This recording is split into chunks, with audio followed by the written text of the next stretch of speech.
We have been extensively covering the Israeli war in Gaza from the start, and one major reason for that is that it's not just an Israeli war, but it's an American war as well. Just days after October 7th, Joe Biden flew to Tel Aviv and met with Prime Minister Netanyahu and vowed to do what America always does, which is provide Israel with all of the weapons it wants and needs from the American stockpile, and to finance Israel's war on top of the $4 billion that the United States gives to Israel every year. The United States and the Israelis are tied at the hip for all sorts of political reasons that we've covered before. And as a result, anytime Israel starts a new war or gets involved in a new war or is attacked, it becomes an American war as well. The United States already is involved in combat in the Middle East. It has been attacking the Houthis in retaliation for the Houthis' attack on commercial shipping, which in turn was retaliation for the destruction of Gaza by Israel. The United States has repeatedly bombed sites in Syria and Iraq that it claims are linked to Iran. The United States immediately deployed significant military assets right after October 7th in order to deter escalation either with Hezbollah or with Iran. So the United States has been deeply involved in this new Mideast war from the very beginning, just like we always are involved whenever Israel has a new war. But what is happening now is an escalation of the exact kind that has been most concerning from the start, namely a direct military conflict between Israel on the one hand and Iran on the other. And the proximate cause of that potential war is the fact that back on April 2nd, as this AP article reminds us, Israel decided to do something that countries almost never do. They bombed a consulate of another country. They bombed the Iranian consulate in Damascus, Syria. And they killed 2 generals and 5 other officers. Now, we reported at the time, when we reported on this, we described how extraordinary it is for a country to bomb another country's embassy. Embassies are considered sacred and inviolable. That's the only way that you could have embassies in other countries. And we talked about the fact that Julian Assange was inside the Ecuadorian embassy in London, basically an apartment building, for 8 years. And while he was in there, he was publishing with WikiLeaks all kinds of leaks of classified documents that the United States government believed were damaging to United States security. They knew exactly where Assange was. All they had to do was just go get him. Have the British police go get him. And yet, because he had asylum in the Ecuadorian embassy, which is considered Ecuadorian soil, and embassies are considered by all civilized countries to be places that you can't enter, the United States did not invade that embassy, nor did the UK until Ecuador permitted it when they withdrew asylum. An even more extreme case that we covered was in 1984, when the Libyan embassy in London was used by a shooter inside the Libyan embassy. He was shooting at anti-Gaddafi protesters, wounding many of them, and he actually killed a British police officer. That was a case where the Libyan embassy was actually used as a staging ground to shoot and kill people, including a British police officer, on the streets of London. And there too, the British did not invade the consulate, the embassy where the Libyans were. In part, it was strategic because the Libyans immediately surrounded the British consulate in Libya to make sure that they basically have leverage, but also because countries don't just go violate embassies. But Israel decided that it could, just like it decides that it can do essentially anything, because it has the world's richest and most powerful country standing behind it no matter what it does. Here from the AP, quote, an Israeli airstrike that demolished Iran's consulate in Syria on Monday killed 2 Iranian generals and 5 officers, according to Iranian officials. The strike appeared to signify an escalation of Israel's targeting of military officials from Iran, which supports militant groups fighting Israel in Gaza and along its border with Lebanon. Now, just let's use our common sense. That embassy, that consulate in Syria is deemed to be Iranian soil. If Israel goes and bombs it as they did, it is inevitable. There's a 100% chance that Iran will retaliate in a significant way. No country would allow their embassy to be bombed by a foreign country and do nothing. Of course, the Israelis understood that they were provoking a retaliatory response. And that's exactly what is going to happen. Intelligence has been beeping and blinking for 2 weeks now that the Iranians are preparing a very significant imminent attack, probably not against U.S. targets, but against Israeli ones in the region. And of course, that's the only thing Iran could do. Their embassy was blown up and senior officials were killed when Israeli bombed it. Here from the New York Times today, U.S. targets unlikely to be on the list in possible Iranian attack, officials say. Quote, in anticipation of the Iranian strikes, several countries, including the United States, issued new guidelines to their citizens about travel in Israel and the surrounding region. So yet again, it's now more dangerous for American citizens to travel in the world because of what Israel has done. Quote, American intelligence analysts and officials said on Friday that they expect Iran to strike multiple targets inside Israel within the next few days in retaliation for an Israeli bombing in the Syrian capital on April 1st that killed several senior Iranian commanders. The United States, Israel's preeminent ally, has military forces in several places across the Middle East, but Iran is not expected to target them in order to avoid a direct conflict with the United States, according to U.S. and Iranian officials who spoke anonymously about intelligence gathered on the expected attacks, which they were not publicly authorized to discuss. Any Iranian strike inside Israel would be a watershed moment in the decades of hostilities between the two nations. I think Israel destroying an Iranian embassy, it was a pretty watershed moment as well. But the New York Times says that would be the watershed moment when Iran retaliates. It would be a severe escalation of hostilities between the two nations that would most likely open a volatile new chapter in the region. Israel and Iran do not maintain any direct channels of communication, making the chances far greater that each side could misread the other's intentions, and an Iranian attack would heighten the risk of a wider conflict that could drag in multiple countries, including the United States. So, in sum, there's a very good likelihood that we're about to have a new, serious Middle East war that will drag the United States in. In remarks to reporters on Friday, President Biden said that he expected a military attack against Israel, quote, sooner rather than later. And when asked what his message was to Iran, he said, don't. Quote, we are devoted to the defense of Israel, he added. We will support Israel. We will help defend Israel, and Iran will not succeed. So he's making a statement that if the Iranians retaliate against Israel and that causes an open conflict, the United States, using American combat troops and soldiers and service members, will involve itself in this new Mideast war in order to side with Israel. Here is President Biden speaking today, just earlier today, on this question. Mr. President, to Iran in this moment. Don't. Are American personnel and assets at risk, Mr. President? Mr. President, are American troops at risk as well? Just to be clear, the question there was, are American troops at risk as well? And here's what Biden said. We are devoted to the defense of Israel. We will support Israel. We will help defend Israel, and Iran will not succeed. Thank you very much. What would trigger a direct U.S. response, sir? So maybe you want the United States to be involved in a new Middle East war. Maybe you don't.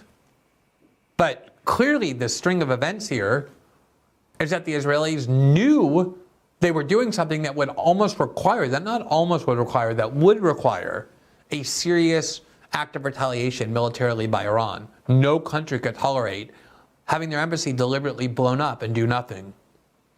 Here at the press conference at the Pentagon today, the Pentagon spokesman gave an even clearer answer than Joe Biden did, which anyone who speaks basically gives a clearer answer than Joe Biden. But just in case you thought that was just Biden muttering things impetuously, here was the much more prepared Pentagon press conference where the spokesman was asked about whether the U.S. would get involved in this new war. If Iran is to strike a target inside Israel, and would the you've talked a lot about the ironclad, commitment to Israel. Would the Pentagon be obliged to join in to respond? Yeah, I'm not going to get into hypotheticals. Again, I've highlighted our ironclad commitment to Israel's security. And then on a different topic. So when you say I've highlighted our ironclad commitment to U.S. security, that is pretty much of a clear answer as you can get. So the question is, why is it that, and this is the question I asked from the very beginning when the U.S. decided to finance and arm Ukraine in its war against Russia, why is it in the interest of the American people, American citizens, that's supposed to be the first priority of the U.S. government when making decisions? How would American citizens benefit from a new Middle East war triggered by the decision of the Israelis to bomb the Iranian embassy, the Iranian consulate in Damascus? I understand it would benefit Israel, for sure, but Israel's a foreign country. It's not the same country as the United States. It would definitely benefit Israelis. Who would not want the United States, the richest and most powerful country, intervening in all of your wars on your side whenever you decide to bomb another country? Maybe that's the reason why countries backed by the United States do so. In fact, there's a lot of reporting that President Zelensky always knew he couldn't enter a new war with Russia because Ukraine has no chance of defeating Russia. Russia is a much bigger country, has way more soldiers, has way more military might, and that's why he always wanted a diplomatic solution. But at the start of the war, when he was entering diplomacy with Putin and with the Russians, Joe Biden dispatched Boris Johnson, this is now very well reported, and basically told Zelensky, we don't want you to engage in diplomacy, and don't worry, we, the West, NATO, the United States, will provide you with all the weapons you need. We will give you everything. We will back you all the way until the end, for as long as necessary. And that's what then emboldened Zelensky to think that he could fight Russia. Oh, well, I have the United States and NATO behind me. It's going to be not just Ukraine, but all of these powerful countries giving me the most sophisticated military weaponry. And that's when he decided maybe it was worth it to do. So if you go and tell a country, don't worry, we're always going to defend you. We're always going to go to war for you. We're always going to give you everything you want. We're going to pay for your wars. What do you think the effect is going to be? Obviously, it will be to embolden those countries to believe that they can more easily fight in wars. On April 3rd, so a little over a week ago, we had on the foreign policy expert, Professor John Mearsheimer, and it was just a day or two after the Israelis bombed the Iranian embassy in Damascus. And I asked him what he thought was likely to happen, and listen to what he said. What are the kinds of things that Iran could do or might do in order to retaliate, something it seems like they almost have to do, and what are the possible implications of that for the United States? Well, the fact is that the Iranians don't want a war with the United States. They've been trying to avoid a war with the United States. They've gone to great lengths to communicate to us that they don't want a war. And of course, we don't want a war with them either. When we first put those two aircraft carriers and the other naval ships into the Mediterranean Sea, it was not so much to protect Israel. I mean, there was some of that at play, but it was mainly to make sure that the war didn't escalate and we didn't get dragged in. We don't want to get dragged into any wars in the Middle East. We're already fighting the Houthis. That's bad enough. But we don't want a war against Hezbollah, and we certainly don't want a war against Iran. And I think what's going on here, as I alluded to before, is I think the Israelis would like to get us into a war with Iran. And I don't think the Israelis would mind it at all if they got into a war with Hezbollah.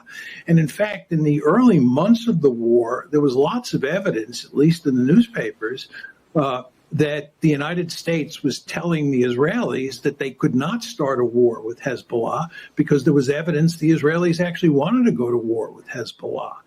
They wanted to deal with that problem militarily. As you well know, the Israelis believe in big stick diplomacy. They believe that they can beat other groups or other countries over the head with a big stick and get their way. It hardly ever works, but that's their sort of modus operandi. And I think they wanted to pick a fight for a number of months there with Hezbollah, not only to punish Hezbollah, but I think they also saw as an opportunity to do ethnic cleansing on the West Bank.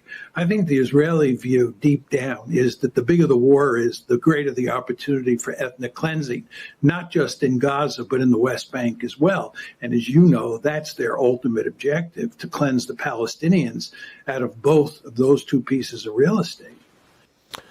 There was a lot of reporting right after October 7th in the Israeli press, worried that Netanyahu wanted a war with Hezbollah as well, that he wanted to expand the war, not just from Gaza, but also to go to the Israeli-Lebanese border and to fight a war with Hezbollah.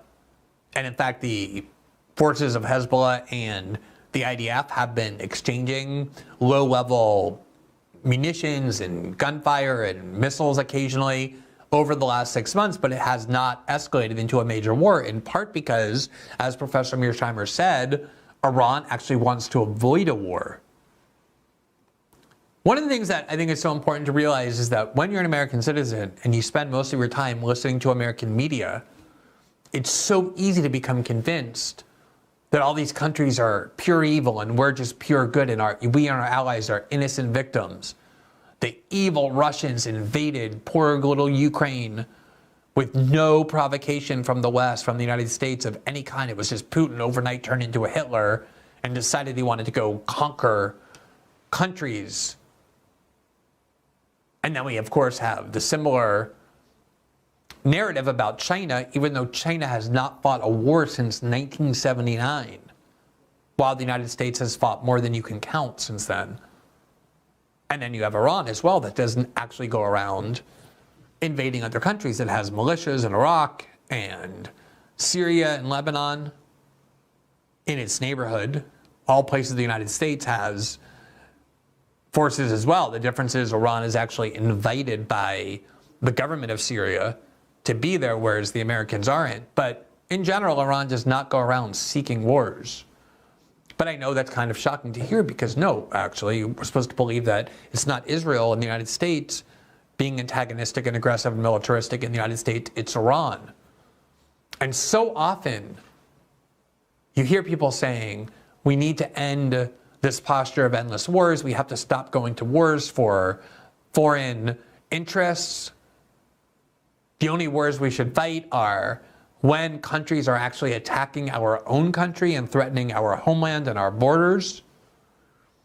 And yet every time the military-industrial complex, the entity that wants a posture of endless war, presents a new war to the American public, it's very easy to get the American public riled up with hatred and anger that the new country that we're supposed to go to war with is the epitome of all evil. We've gone through before how many countries in the last 25 years were described as the new Hitler by major American media outlets and by leading American politicians as well. It's a demonization campaign that works every time. So here we have a new war that could very well have been started because of Israel's extraordinarily rare decision to bomb the Iranian embassy, and now we're going to be told that we have to go to war in the Middle East yet again to defend Israel because Israel is the innocent victim and Iran is the aggressor. And this is the narrative, the script that Americans are worked up into accepting in every new war. It was the same thing that happened with the war in Ukraine. And it's the same thing that has happened in the war in Syria and the war in Libya and the war in Afghanistan and the war in Iraq and the war in Vietnam and the war in Central America. So many wars, in fact, most wars, are sold through that narrative. And it's very important to see what actually happened here, how this actually started, whose interest it is to have this war, and especially how they can make sure that the United States is dragged into it, even though there's no country threatening Americans. We may very well be in a position where we're about to send American soldiers to fight and die for a war that is so plainly not the United States' war to fight.